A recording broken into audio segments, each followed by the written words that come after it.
Good morning. This week, we begin the book of Numbers. In Hebrew, it's known as Bamidbar. The direct translation of Bamidbar means Ba in Midbar, wilderness. This phrase occurs several different times. Relevant for right now, what I want to talk about is that if you go way back to the book of Exodus, when Moses first goes out into the wilderness himself, we learn that Moses goes out into the Midbar, the wilderness, and ultimately there meets Jethro, and ultimately there meets God. What's happening to the children of Israel now is really writ large what happened to Moses as an individual back in Exodus. So Moses leaves the house of Pharaoh, where he was raised in opulence and surrounded by every amenity one could possibly have. And he goes out into this wilderness, this barren landscape. And there is really nothing there except for some shepherds and, of course, Jethro, until Moses encounters God. And it's that encounter with God that really leads Moses out of the wilderness. You see, the wilderness, I really believe, is, of course, unsurprisingly, a metaphor for spiritual wilderness. And how does one find their way out of the spiritual wilderness? It's through this connection for Moses with God, if you prefer, with something larger than you as an individual. And it's this entering into a relationship that I feel really is at the core. For Moses, for many of us, it is the relationship with God that we enter into that lifts us out of the wilderness.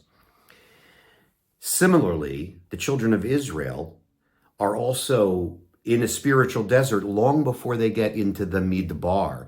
While they're in Egypt, they're in a spiritual desert.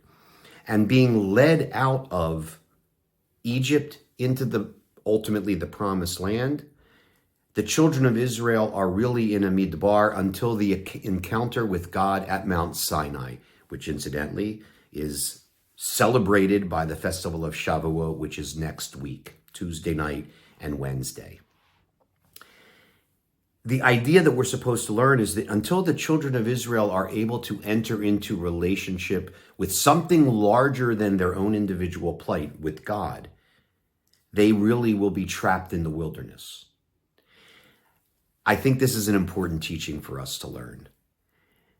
So many of us feel bereft, and when we begin to really plumb the reasons for our feeling of being spiritually barren, it really has to do with our inability to sustain a relationship, with our inability to create relationships, and with our pain and grief over broken relationships.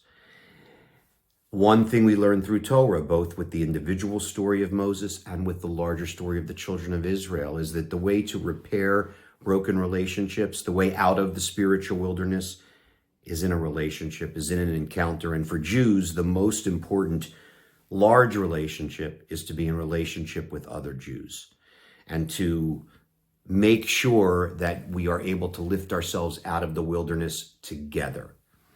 So as we're approaching Shavuot, the festival that commemorates the giving of the Ten Commandments, let us recognize that what this really means is an opportunity for the very community of the Jewish people to be forged at the foot of Sinai. And in receiving the commandments at Sinai, the Jewish people are lifted out of the wilderness and into communion with God that gives them a wonderful way to always know that the potential for redemption is real and the future can always be better than today, together as a community, celebrating our freedom from the spiritual wilderness. I hope you're going to join us this evening in the Gore Sanctuary at 6:15. We're going to have a lovely, wonderful service, some meaningful Torah taught to us, some inspiring music, and I'm looking forward to seeing all of you there. And in advance of Shavuot, I say, Chag Sameach.